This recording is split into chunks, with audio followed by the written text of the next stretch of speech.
Bismillahirrahmanirrahim. Assalamualaikum warahmatullahi wabarakatuh. Innal hamdalillah nahmaduhu wa nasta'inuhu wa nastaghfiruh wa na'udzu billahi min shururi anfusina wa sayyiati a'malina may yahdihillahu fala mudilla lahu wa may yudlil fala hadiya lahu. Asyhadu an la ilaha illallah wahdahu la syarika lahu wa asyhadu anna Muhammadan 'abduhu wa rasuluh la nabiyya ba'dah. Asbahal mulku lillah walhamdulillah la ilaha illallah wahdahu la syarikalah. Allahumma inni as'aluka ilman nafi'a wa rizqan thayyiba wa amalan mutaqabbala. Para santri kelas 5 rahimahullah yang Allah semoga sayangi dan insyaallah Allah lindungi kalian. Kembali kita akan belajar tentang masalah akidah. Nah, akidah ini sangat penting sekali. Kenapa? Karena akidah adalah sesuatu yang harus dipunyai oleh seseorang ketika dia ingin mengamalkan segala sesuatu atau beribadah kepada Allah Subhanahu wa taala. Nah, kemarin di pelajaran sebelumnya kita sudah mempelajari tentang ma'rifatullah, mengenal Allah. Ya, yang pertama, Allah itu terbagi menjadi 3, bukan Allah terbagi menjadi 3 ya, tapi mengenal Allah kita terbagi menjadi 3. Mengenal Allah secara rububiyah, bahwa Allah itu adalah pencipta, pengatur, ya, penyeimbang alam semesta. Yang kedua adalah ya tauhid atau mengenal Allah secara uluhiyah, yaitu bagaimana Allah itu disembah, bagaimana Allah itu diibadahi, ya. Yang terakhir adalah asma'u wa sifat, ya. Jadi mengenal sifat-sifat Allah, Ar-Rahman, Ar-Rahim, termasuk Asmaul Husna, ya. Banyak sekali sifat-sifat Allah yang melekat pada diri Allah, ya.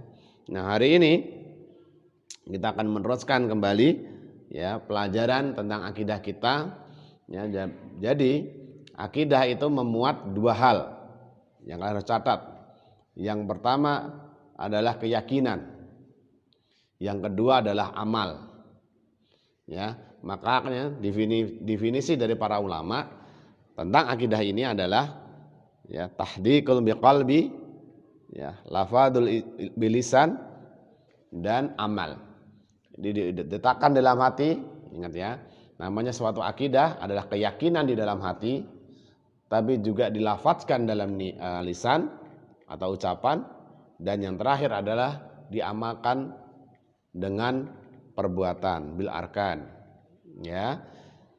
Jadi ingat ya, kita mempunyai 3 hal ketika kita belajar akidah, yaitu Ustadz ulangi. Yang pertama adalah, atau bisa dilihat di slide ya, yang pertama adalah meyakini di dalam hati, kemudian mengucapkan dengan lisan, dan yang terakhir adalah mengamalkan apa yang sudah diyakini.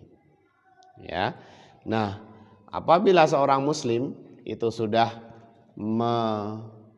melakukan hal itu, akidahnya sudah betul kepada Allah Subhanahu wa taala dan yakin seperti kemarin yang Ustaz sudah gambarkan di pelajaran sebelumnya, maka Allah akan memberikan janji-janji kepada orang muslim. Janji itu banyak sekali, ya. Kalian bisa lihat ya di dalam kehidupan atau sejarah kehidupan umat muslim di dunia, ya, terutama kehidupan para Rasulullah ya pada zamannya para sahabat. Nah, hari ini kita akan belajar apa sih janji-janji Allah apabila kita sudah melaksanakan akidah atau mempunyai akidah itu dengan benar, kita meyakini dengan sangat bahwa Allah itu adalah Tuhan kita yang patut kita sembah dengan sifat-sifatnya ya Rahman, ya Rahim yang banyak sekali, ya. Kita yakin apa sih imbal baliknya untuk kita. Nah, kalian harus catat ya. Yang pertama, ya, bahwa Allah akan menolong hambanya. Nasru ala daihim. Jadi Allah itu akan menolong pada hamba-hambanya dari musuh-musuhnya. Ya, kalian ingat nggak waktu perang Badar Rasulullah? Ya, perang Badar Rasulullah itu hanya membawa berapa ratus atau berapa orang saja ke perang Badar, dan itu tanpa persiapan. Ya, sedangkan musuh Islam, ya terutama orang Quraisy waktu itu membawa 1.000 orang. Ya, ya di saat perang, ya berkecambuk ya, sudah umat Islam itu sudah hampir mulai kalah. Ya, kemudian Allah ya meletakkan lututnya dan bersimpuh, ya mengangkat tangannya sampai diceritakan bahwa ya sorbannya itu jatuh gitu ya, sampai begitu khusyuknya Rasulullah meminta sama Allah supaya dimenangkan dalam perang Badar. Dan mustajab, setelah Rasulullah berdoa, datang Jibril dengan pasukan langit. Wah, ini pasukan ini ceritanya nggak cuma di bumi, pasukan langit dengan malaikat-malaikat. Nah, terus datang tuh ya, beribu, 1.000 di dalam sebuah pendapat para ulama ada 1.000, ada yang mengatakan 500, ada yang mengatakan 2.000, sebanyak kita nggak tahu. Ya, kemudian datang malaikat itu, Jibril mengatakan, saya diutus Allah untuk membantumu ya Allah, ya Mbak Muhammad. Ini adalah bentuk salah satu kata janji Allah bahwa ketika kamu beriman, berakidah dengan benar, maka akan dijanjikan oleh Allah suatu kemenangan. Ya, akan dibantu oleh Allah.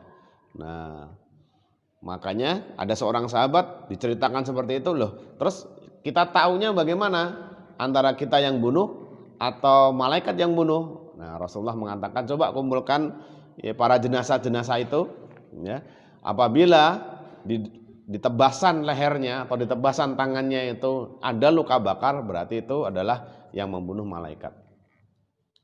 Ya, seperti itu. Jadi akhirnya diperiksa, ya ada beberapa jenazah, ada beberapa mayat begitu yang dia lehernya atau tangannya terpotong sehingga ada luka bekas bakar di potongan tangannya itu. Nah, itu sahabat baru, oh iya ternyata malaikat membantu kita. Ya. Nah, itu. Jadi bentuk janji Allah yang pertama pada orang muslim adalah Allah akan menolong setiap orang muslim. Di dalam surat Al-Insyirah kalian sudah hafal semua, inna ma'al usri yusra wa inna ma'al usri yusra. Allah itu di dalam setiap kemudahan, di dalam setiap kesulitan, di dalamnya itu pasti ada kemudahan. Dan itu ada kemudahan itu adalah pertolongannya Allah. Jika kamu beribadah, jika kamu benar-benar meminta kepada Allah dengan khusyuk, dengan penuh pinta, maka Allah akan menolong kalian. Jadi jangan ragu lagi, kalian sudah menata akidah dengan benar, yakin Allah akan mengabulkan, maka pintalah kepada Allah, Allah akan menolong kalian dalam bentuk apapun. Yang pertama ya itu adalah Allah akan menolong umat Islam ini dari musuh-musuhnya atau dari orang-orang yang memusuhinya. Yang kedua adalah ad-difa wanhum. Allah itu akan menjadi pembela. Ya. Jadi kita sudah banyak cerita tentang Rasulullah ya, bagaimana Rasulullah itu dibela sama Allah Subhanahu wa taala. Bagaimana para sahabat juga dibela dari orang-orang yang tidak menyukainya ya. Suatu sejarah ketika Rasulullah ya dalam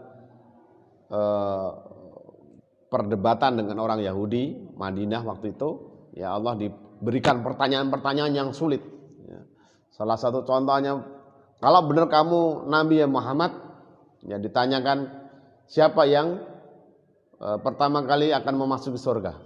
Ya, pertanyaannya sulit sekali. Kalau ini ngawur pasti akan ketahuan. Ya. Karena di kitab Taurat yang Rasulullah tidak pernah belajar darinya. Ya, karena Rasulullah itu adalah ummi, dia tidak bisa membaca dan menulis, tapi dia dapat wahyu dari Allah. Ditanyakan kepada Rasulullah, ya Rasul, kalau kamu benar, ini orang-orang Yahudi nih, orang yang sering tidak konsekuen ya. Tanya ini, gimana kalau kamu memang seorang Rasul? Jawab nih salah satu. Ada 3 pertanyaan. Ya, salah satunya adalah kalau misalnya memang kamu seorang Nabi, maka jawablah pertanyaan yang pertama. Ya, siapa yang pertama kali masuk surga?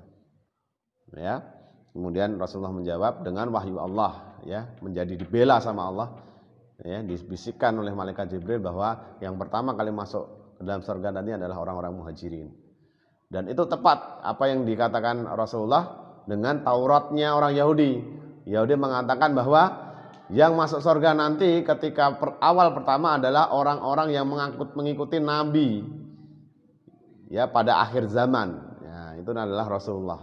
Ya, pengikutnya Nabi yang pada akhir zaman yang dia itu berpindah dari satu tempat ke tempat yang lain. Dia dikatakan sama Daurat di dalam kitab mereka. Tuh ya, yang itu yang kedua. Jadi Allah akan menjadi pembela bagi setiap orang muslim yang akidahnya betul, yang mempunyai keyakinan, kepercayaan ya yang benar, yang benar. Kemudian yang ketiga adalah walayatul lahum. Jadi wali-wali mereka. Ya, di dalam surat Al-Baqarah ayat 257 mengatakan Allahu waliyul ladina amanu. Allah kan menjadi wali orang-orang yang beriman. Wali itu artinya apa? Wali itu adalah menjadi perwakilan, ya, menjadi pelindung, yang menjadi pengajar buat orang-orang muslim. Ya, kita tahu bahwa banyak sekali orang-orang yang dilindungi sama Allah. Ya, kadang kita itu berjalan seharusnya kita tertabrak tapi dilindungi oleh Allah karena kita berdoa sebelum berangkat mungkin ke suatu tempat. Ya, banyak sekali kejadian-kejadian yang kita bisa ceritakan. Ya. Kemudian yang keempat adalah al-hidayatul lahum. Jadi di dalam surat Al-Had ayat 54 Allah mengatakan wa innallaha lahadiyal ladzina amanu ila siratim mustaqim. Nah ya, Ustaz bilangnya a'udzubillahi minasyaitonir rajim. Wa innallaha lahadiyal ladzina amanu ila siratim mustaqim. Sesungguhnya Allah akan memberikan petunjuk kepada orang yang beriman kepada jalan yang lurus. Nah, ini yang keempat. Jadi Allah akan memberikan hidayah kepada orang-orang yang beriman. Jadi banyak sekali orang-orang yang dia mulai mengimani Allah dan dia diberikan petunjuk sama Allah. Ya, contoh kisah Umar bin Khattab. Ya, dia sebenarnya pertama kali menentang Islam. Ya, ya. Kemudian dari bacaan surat At-Toha, dia mengatakan ini bukan perkataan Nabi nih, ini bukan perkataan manusia, ini perkataan sesuatu yang maha ini. Akhirnya dia mengucapkan kalimat syahadat. Dan ketika mengucapkan kalimat syahadat, dia dibarengi dengan akidah yang benar, kepercayaan, keyakinan kepada Allah Subhanahu wa taala, maka ya Allah akan memberikan jalan kepada dia adalah jalan yang lurus. Apa itu? Ya kemenangan ya jalan-jalan yang lurus yang diberikan oleh Allah kepada Umar bin Khattab. Ya, dia menjadi lebih beriman, lebih pandai membaca Al-Qur'an, lebih pandai menghafal Al-Qur'an, hadis-hadis Rasulullah dan sebagainya. Ya, diberikan hidayah kepada Allah, diberikan hidayah lagi ya. Hidayah itu tidak hanya cuman saat dia itu masuk Islam, tapi hidayah adalah ya sesuatu yang diberikan kepada manusia ya sehingga dia terus-menerus dalam kondisi ya ingin mendekat atau ma'rifatullah, ingin mendekat kepada Allah. Jadi bukan cuman misalnya orang yang belum masuk Islam kemudian masuk Islam dapat hidayah, itu salah satunya. Tapi lebih jauh hidayah yang paling bagus adalah hidayah istiqomah di dalam Islam. Ya, orang sudah Islam tapi dia diberikan lagi oleh Allah istiqomah. Dia selalu meningkatkan keimanannya, keibadahannya, ya ketaatannya kepada Allah. Nah, itulah namanya hidayah. Ya. Yang keempat, yang kelima adalah tamkinul lahum. Allah itu memberikan kekuasaan yang berupa apa? Ya, astakhlaf. Ya, berupa kekhalifahan. Ya, kita tahu bahwa sebelum zaman sekarang ya dulu ya Islam itu pernah menguasai sepertiga dari bumi ya. Zamannya Khulafaur Rasyidin, Umar bin Khattab, Abu Bakar, Umar bin Khattab, kemudian Utsman dan Ali ya, akhirnya dia menguasai sampai Umayyah dan sebagainya, sampai itu menguasai Eropa, ya menguasai, menaklukkan Romawi dan Persia, mengalahkan dua imperium besar waktu itu. Ya. Nah, kemudian setelah para Khulafaur Rasyidin dan lanjutkan dengan masa kekhalifahan, misalnya ada Turki Utsmani dan ada kekhalifahan yang lain, kerajaan yang lain, sehingga Allah memberikan kekhalifahan. Nah, nanti di akhir zaman juga akan terjadi kekhalifahan, yaitu kekhalifahannya khalifah siapa? Umar Mahdi. Imam Mahdi itu memberikan kekhalifahan. Itu yang kelima. Jadi Allah memberikan tamkinul lahum wal istikhlaf dengan kekhalifahan. Kemudian yang keenam adalah arizqu thayyib. Ya Allah memberikan rezeki yang baik. Ya, seperti di dalam surat Al-A'raf ayat 96 Allah mengatakan, a'udzubillahi minasyaitonir rajim. Walau an ahlal qura amanu wattaqu la fatahna alaihim birakatin minas samai wal ard. Ustaz ulangi ya. A'udzubillahi minasyaitonir rajim. Walau anna ahlal qura amanu wattaqau la fatahna alaihim barakatim minas samai wal ard. Ya. Ya. Seandainya saja satu penduduk itu negeri yang beriman dan bertakwa kepada Allah, maka akan dibukakan kepada mereka ya berkah dari langit dan bumi. Ya, ini dalil bahwa orang yang beriman dan akidah dengan baik, maka dia akan dibukakan rezekinya oleh Allah. Maka berimanlah kalian. Nggak usah memikirkan rezeki, aku nanti besok jadi apa, mau jadi apa dan sebagainya. Ya, itu urusan Allah, karena Allah sudah menjamin rezeki dari setiap makhluk hambanya. Ya, jadi yang perlu kalian lakukan adalah berimanlah kepada Allah, lakukan ya akidah dengan benar, keyakinan dengan benar, dan Allah akan membukakan jalan-jalan ya rezeki kalian di dunia ini. Itu yang keenam, ya, yaitu rezeki yang thayyibah. Allah akan memberikan rezeki kalian thayyibah. Yang ketujuh adalah al-izzatu, kemuliaan. Ya, jadi Allah menjanjikan ya kemuliaan kepada orang-orang mukmin ya, atau yang beriman atau berakidah. Dikatakan ya firman Allah, a'udzubillahi minasyaitonir rajim, walillahil izzatu walirrasulihi walil mu'minin. Jadi kemuliaan itu hanya milik Allah, milik Rasulnya dan orang-orang mukmin. Jadi kemuliaan itu akan dijanjikan oleh Allah kepada kalian ya apabila kalian memiliki akidah, memiliki keyakinan ya yang baik. Yang terakhir adalah al-hayatut thayyib, kehidupan yang baik. Di dalam surat An-Nahl ayat 97 Allah berfirman, a'udzubillahi minasyaitonir rajim, bismillahirrahmanirrahim, man amila shalihan min dzakari aw unsa wa huwa mu'min falanahyiyannahu hayatan thayyibah. Barang siapa beramal soleh ya dan beriman ya min dzakari aw unsa, dari golongan laki-laki maupun perempuan, wa huwa mu'min, dan dia itu beriman ya, maka apa yang diberikan oleh Allah, falanuhyiyannahu hayatan thayyibah, maka Allah memberikan kehidupan pada dia, kehidupan yang baik.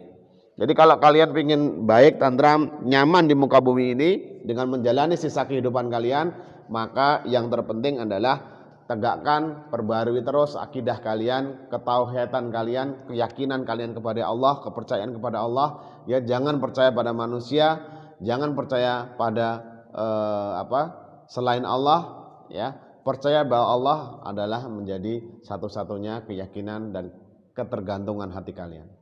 Ya, satu ulangi ya mengenai 8 hal yang kalian akan dijanjikan oleh Allah ketika akidah kalian benar. Ya, akidah yang kemarin kita sudah belajari, akidah rububiyah, akidah uluhiyah, dan asma'u wa sifat. Akidah meyakini bahwa Allah lah pencipta satu-satunya, Allah lah yang mengatur semua alam semesta ini, Allah lah yang menyimbangkan dan menjalankan semua ya, yang terkecil maupun yang paling besar di dunia ini. Ya, kemudian kita meyakini bahwa memang Allah lah yang patut diibadahi, tiada Tuhan ya waktu yang benar untuk disembah kecuali hanya kepada Allah. Dan yang terakhir adalah meyakini bahwa Allah mempunyai sifat-sifat yang mulia ya, yang tertera dalam asma'u wa sifat, 99 nama dan lebih dari itu ya, yang dia digunakan itu untuk mengatur hambanya. Kemudian dari tauhid yang kemarin kita pelajari, maka apa yang akan kita dapat sebagai hambanya, maka Allah sudah menjanjikan banyak hal. Ada 8 yang harus catat. Yang pertama adalah Allah akan menolong hambanya. Ya, di dalam surat Ar-Rum ayat 47, wa kana haqqan, dan menjadi maaf Ustaz ulangi ya. A'udzubillahi minasyaitonirrajim. Wa kana haqqan 'alaina nasrul mu'minin. Ya, dan adalah kewajiban kami menolong orang-orang mukmin. Yang pertama, ya, bahwa Allah akan menolong orang-orang yang mukmin. Yang kedua, wa difa'anhum, Allah akan menjadi pembela. Di dalam surat Al-Hajj ayat 38, innallaha yudafi'u annal ladzina amanu. Ya, sesungguhnya Allah menjadi pembela buat orang-orang yang beriman. Yang ketiga, menjadi wali. Ya, menjadi wali buat orang-orang mukmin. Ya, Allahu waliyul ladzina amanu. Ya, surat Al-Baqarah ayat 257. Kemudian yang keempat, Allah akan memberikan hidayah. Ya, yang kelima, Allah akan memberikan kekuasaan berupa kekhalifahan. Ya, sejarah itu mencatat, ya, ada Imam Khulafaur Rasyidin, kemudian ada kerajaan-kerajaan yang diridhoi oleh Allah, ya. Kemudian ada kerajaan Islam yang sepertiga dunia dia kuasai, ya. Kemudian yang keenam adalah apa yang dijanjikan Allah adalah rizqun thayyibah. Jadi rezeki yang thayyib, yang baik. Ya. Yang ketujuh adalah kemuliaan. Ya, Allah menjanjikan kemuliaan. Yang ketiga adalah kehidupan yang baik. Jadi tadi rezeki yang baik, ini adalah kehidupan yang baik. Jadi ada 8 hal yang kalian akan dapatkan dari Allah. Hanya cuman kalian meyakini, memperkuat keimanan, ya, kepada Allah, banyak bahwa halnya Allah lah yang memiliki 3 hal tadi yang sudah dijelaskan. Insya Allah kalian akan mendapatkan janji-janji Allah itu terbukti pada diri kalian. Ya, saya kira itu Ustadz akhiri pelajaran kali ini. Insya Allah nanti kita akan belajar kembali, ya, mengenal Allah lebih dalam. Ya, kemarin kita mengenal tentang Allah secara tauhid, kemudian ini mengenal janji-janji Allah apa aja kalau kita berakidah dengan benar. Ya, insya Allah nanti kita akan mengenal Allah lebih dalam lagi, dan tentunya juga mengenal Rasul-Rasulnya. Ya, kita tutup, ya, pelajaran kali ini dengan doa kafaratul majlis.